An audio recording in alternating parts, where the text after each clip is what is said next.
Social selling. Typiquement, c'est le genre de produit que vous n'achèteriez jamais en premier lieu, mais vers lequel on se laissera tenter une seconde fois ou une troisième fois lorsqu'on aura confiance en la marque.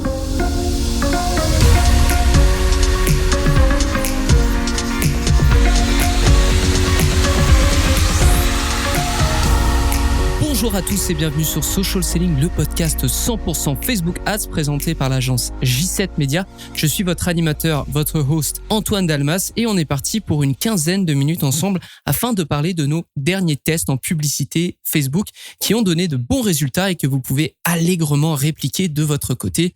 Dans cet épisode, donc, je fais le résumé de nos tests qui sont sortis dans l'Esquad Facebook Ads, notre service de newsletter gratuit. Tous les lundis, vous recevez une optimisation, un test que nous avons fait. Et si c'est pas encore le cas, le lien pour vous inscrire est en description.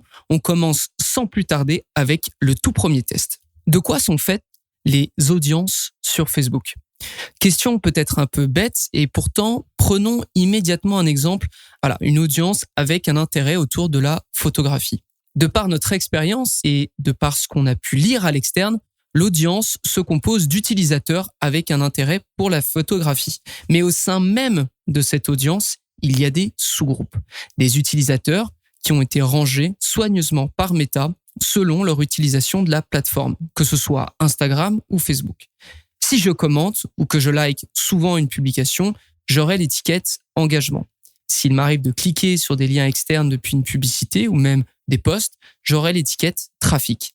Et il est fort probable que l'algorithme de Meta soit rendu tellement puissant qu'il soit capable de prédire en fait les actions que vous pourriez avoir envers une publicité.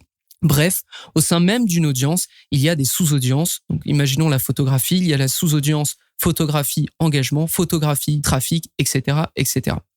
Maintenant qu'on a posé les bases de notre théorie, voyons ce que ça donne dans la pratique. L'annonceur du jour est un e-commerce qui ne peut se permettre de vendre directement car son produit est très cher. C'est la raison pour laquelle son tunnel de vente repose sur la génération de leads, ou lead gen d'ailleurs, afin de travailler par email et de proposer des rencontres en visioconférence avant l'achat. Son acquisition se porte très bien en Europe et en Amérique. C'est pourquoi nous débutons la Suisse. Mais voilà. 50 € le lead, quand le reste est en dessous des 10 €, c'est loin d'être bon. Il y a urgence à trouver une solution. Et le CPM n'est pas en jeu, il est absolument similaire aux autres. On teste de nouvelles publicités sans succès et on observe que notre fréquence est élevée. C'est pas sans raison. La Suisse compte moins d'habitants que la France, que l'Europe, et je vous parle même pas des États-Unis. Il est fort probable que nous ayons totalement saturé notre audience, à moins que. Faut savoir que à ce moment-là, nous optimisons en lead. Donc, nous demandons à une partie de notre audience de répondre à cet objectif. Mais que se passerait-il si on changeait cet objectif ? C'est évidemment impossible d'acheter le produit en direct sans devenir lead et que Meta s'attribue la vente comme je vous expliquais. Mais que se passerait-il si on optimisait en achat ? Parce qu'au final, c'est ce qu'on veut. C'est des gens qui soient prêts à acheter. Eh bien, on a essayé avec exactement les mêmes audiences. C'est-à-dire qu'on a lancer une nouvelle campagne avec des nouvelles audiences et on a optimisé en achat et non en lead. Et sur une somme dépensée égale à la première campagne, qui elle est en lead, je rappelle, nous avions exactement les mêmes résultats de taux de clic. Une fréquence similaire et évidemment aucun achat attribué à Meta. Mais lorsqu'on affiche la colonne lead et coût par lead, eh bien la campagne en achat afficher les précieuses conversions. D'un 50 € le lead, nous sommes passés à 38 €, donc 12 € de moins. Et c'est donc, si on fait le calcul, 6 leads qui sont rentrés totalement gratuitement si on compare les deux CPA et le budget dépensé. Du coup, avec cette nouvelle campagne, nous sommes allés chercher un segment de notre audience propice à l'achat, alors que notre audience initiale semblait saturée. Un simple changement de paramétrage nous a permis de débloquer la situation. Test suivant. On commence à avoir une bonne idée du contexte dans lequel il faut changer un certain paramètre de campagne, celui de son optimisation. Le cost cap ou l'objectif de coût par résultat depuis les grands travaux de simplification de Meta est cette optimisation. Lorsque vous créez une campagne de conversion, automatiquement elle va optimiser pour le plus grand nombre de conversions. Mais dans ces paramètres, vous pouvez décider d'optimiser sur le coût que vous êtes prêt à payer pour ces mêmes conversions. Ça évite les mauvaises surprises, mais ça comporte quelques désavantages. En tout cas, cette option, on va l'appeler le cost cap. Du coup, un bon historique de votre CPA moyen, une obligation à respecter un certain CPA et des preuves de succès pour le rejoindre, C'est globalement ce qui qualifie le mieux une prise de décision dans ce sens à optimiser en cost cap. Pour le test, nous sommes chez un e-commerce qui, entre janvier et septembre 2022, affiche un CAC moyen de $128 en audience froide, donc en acquisition. En acquisition, notre seul objectif est d'avoir un retour sur investissement ou un ROAS supérieur à 1. C'est-à-dire, on met 1 dans Facebook, on a un retour de 1 en termes de vente. Parce que nous savons pertinemment que le retargeting va nous permettre d'apporter de vrais résultats sur le compte. On doit juste faire en sorte de ne pas perdre d'argent en acquisition. Mais en septembre 2022, ces objectifs sont en totale perdition. C'est-à-dire que notre CAC après août augmente, notre CPA après août augmente de 284%, notre coût par ajout au panier augmente de 79% et notre retour sur investissement, notre ROAS diminue de 85%. De la même manière, la campagne retargeting de cet annonceur voit son ROAS chuter de 60%. On lance de nouvelles publicités, on teste une approche en add to cart plutôt qu'en achat, bref, on teste plein de choses. Mais rapidement, l'idée du cost cap nous vient. On ne peut pas encore optimiser sur le retour sur investissement. Alors, nous optimiserons sur un CPA qui, dans le passé, était attribué à un ROAS supérieur à 1. C'est alors qu'on lance nos meilleures publicités de la saison dans une audience broad, donc sans critères d'intérêt, qu'on duplique 5 fois avec des paliers de cost cap de 120 à 140. 140 étant notre CPA du mois précédent où on était à un ROAS qui était bon pour nous.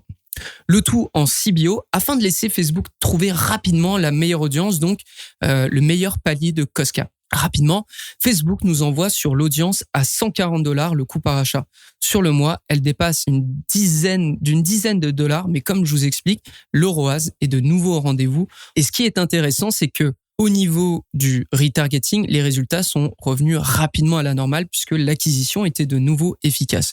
Pour vous dire, au moment où on a regardé l'avant-après, le retargeting avait augmenté son retour sur investissement de 131%. C'est-à-dire qu'on avait une mauvaise acquisition, on a relancé ça, l'acquisition était meilleure et forcément, le retargeting avait plus de jus pour travailler. Donc, de nouveau, le cost cap trouve son utilité lorsque vous avez une preuve de succès passé, lorsque vous avez un impératif de coût, lorsque votre campagne standard voit ses performances diminuer drastiquement. Il peut être une très bonne alternative sur un court terme pour soulager des hausses de coûts déraisonnables ou il peut entièrement faire partie de votre stratégie à long terme.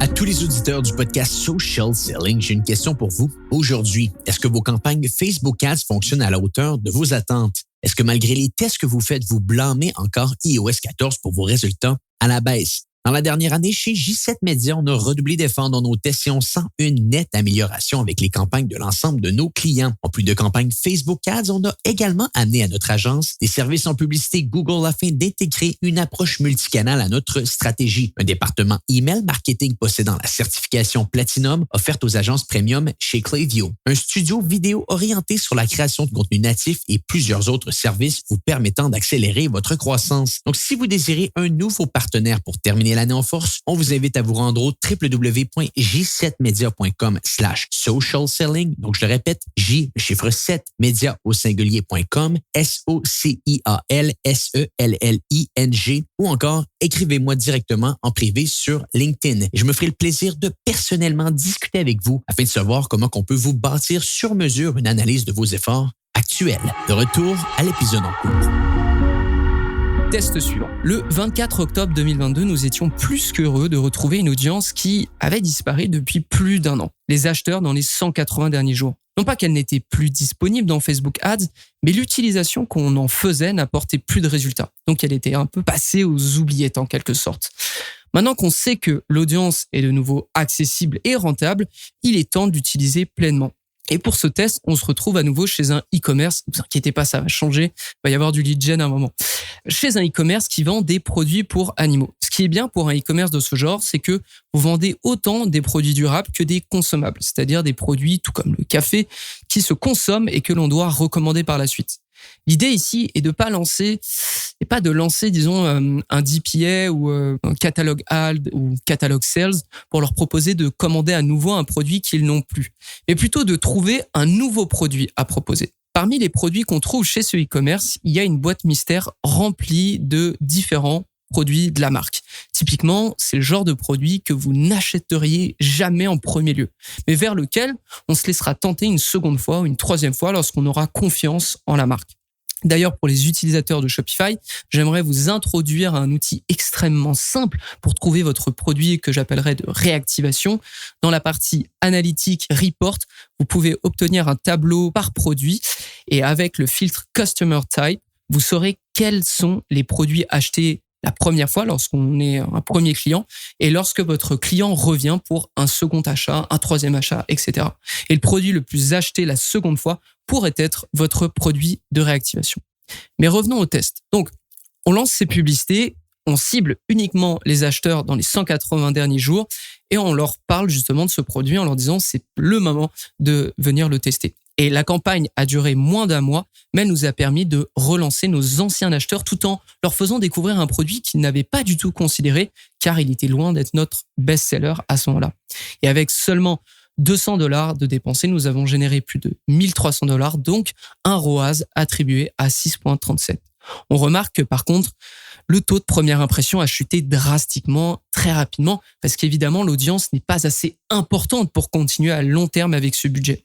Mais le Black Friday et Noël passé, nous pourrons la réactiver sans faire de modifications. Les campagnes de retargeting pour anciens acheteurs sont une vraie mine d'or pour booster votre retour avec la plateforme et les résultats de votre e-commerce. Ne négligez pas cette audience qui peut être relancée après des grosses périodes d'acquisition. C'est l'heure du dernier test. Et parce que les optimisations d'audience sont rares en 2022, on a décidé de vous en mettre 2. Tout d'abord, parce que la première est manifestement connue, mais que le avant-après est stratosphérique, pour vous dire. Et parce que la deuxième risque de ne servir qu'à une niche d'annonceurs. Commençons sans plus tarder avec le premier annonceur, du coup, qui est un assureur.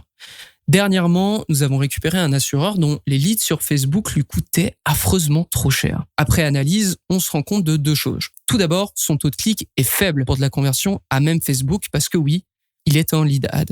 Ensuite, son audience est, saturée. Moins de 20 000 personnes ciblées, 4 emplacements seulement dans ses audiences, un intérêt peut-être trop niché et on pense même que beaucoup de sa concurrence se trouve là-dedans. Forcément, avec autant de dépenses dessus, on finit par totalement saturer son auditoire et le métrique audience reached ratio affiche un joli 51%, c'est-à-dire qu'il a rejoint la moitié de son audience ciblée et il affiche aussi 8,25% sur son taux de première impression. Donc ces publicités ne touchent quasiment plus personne de nouveau. Ni une ni deux, nous arrêtons ces audiences pour lancer les fameuses broad, à savoir pas de critères d'intérêt, pas d'âge, pas de sexe, juste le pays dans lequel on se trouve. Depuis ce jour, et bientôt 4 mois, l'intégralité de nos publicités tourne sur cette audience parce que nous sommes passés d'un $20 le lead à seulement $10. Elle est tellement efficace que nous l'avons segmentée par type de produit que l'assureur avait. Et là, vous me demandez sûrement, mais un lead se calcule par son coût, oui, mais aussi par sa qualité. Et du coup, vous vous doutez bien, après 4 mois, on a eu le temps de recevoir un email à ce sujet à propos de l'annonceur. Et effectivement, l'annonceur nous a tout de suite dit, c'est de la bonne qualité, donc on continue. Et ça me fait penser d'ailleurs à un très ancien test qu'on avait rendu, je pense, en 2021, où un lead gen, donc un annonceur qui n'a Dieu que pour les leads, avait rencontré un problème de qualité. On avait une publicité sur notre campagne principale qui prenait tout le budget, tiens, comme c'est bizarre, et qui ne laissait pas la place aux autres. On n'avait pas trop le choix pour avancer, donc pour relancer l'algorithme de Facebook, on a simplement décidé de couper cette publicité pour que une redistribution se fasse avec les autres publicités. On a prévenu l'annonceur que les coûts augmenteraient dans un futur proche, mais nous étions obligés. Payer un lead pas cher qui ne sert à rien, c'est finalement le payer déjà trop cher. Après plusieurs semaines, on a repris un CPL abordable et notre client nous a envoyé un email pour nous assurer de la bonne qualité. Mission réussie. Fin du flashback, retour à décembre. Le deuxième test concerne un e-commerce qui propose des séjours en chalet et il est intéressant car il reconnecte avec le tout premier test dont je vous ai parlé dans cet épisode. Donc la boucle est bouclée. On passe à travers de mauvais résultats en retargeting avec cet annonceur. Il cible tous les visiteurs dans les 30 derniers jours et forcé de constater qu'il a juste épuisé son audience. On le voit notamment avec le audience reach ratio, comme on pourrait dire en anglais, qui est à 100%. Mais en fait, j'ai jamais vu ça auparavant pour être très honnête. On décide de changer d'approche car si nos visiteurs dans les 30 derniers jours nous connaissent très bien, il est possible d'aller plus large mais sans pour autant perdre la qualité. On lance un nouvel ad set avec les meilleures publicités et on agrandit notre audience drastiquement en passant de 22 000 à 53 000 personnes. Et au lieu de se reposer uniquement sur les visiteurs, on ajoute absolument tout le monde. Engagement, vue de vidéo, visiteurs, acheteurs, leads, etc. Mais pour être sûr de bien qualifier, on teste cet outil propre au Special Ad catégorie parce que oui, on est malheureusement Special Ad. En fait, Meta nous propose simplement, à partir de notre audience, d'aller toucher les gens qui sont susceptibles de partir en voyage dans un futur proche. Donc, on utilise cet outil, ce qui va évidemment segmenter notre audience. On lance et après 1600 $ dépensés, les résultats sont immédiats. On sort la tête de l'eau. Cette nouvelle audience, elle va nous suivre 3 mois. Elle aussi, elle va forcément à un moment voir son ratio d'audience atteindre dépasser les 80%, donc d'être totalement saturé. Comment on fait alors dans ces cas-là ? Eh ben en fait, il va juste nous suffire d'enlever l'option et d'aller chercher le deuxième segment de cette audience, ceux que Meta ne juge pas vouloir voyager dans un futur proche, selon lui encore une fois. On lance et c'est reparti. L'audience nous suit maintenant depuis presque 2 mois. La synthèse ici, elle est simple. Suivez attentivement les métriques qui expliquent l'usure de votre audience. Ça peut être la fréquence, le CTR, le taux d'audience atteinte, etc. Parce qu'il se peut que votre audience, malgré des changements de visuels, etc., elle ne se relève pas tant que son volume n'a pas augmenté. Voilà, on a terminé pour cet épisode. J'espère que vous avez appris des choses. J'espère que vous avez apprécié ce moment ensemble. Si c'est le cas, n'hésitez pas à venir mettre une petite note sur Apple Podcast, sur Spotify ou en tout cas votre plateforme d'écoute. Ça nous aide pour le référencement évidemment. Quant à moi, je vous donne rendez-vous au prochain épisode de Social Selling. À très vite. Social selling. Social selling.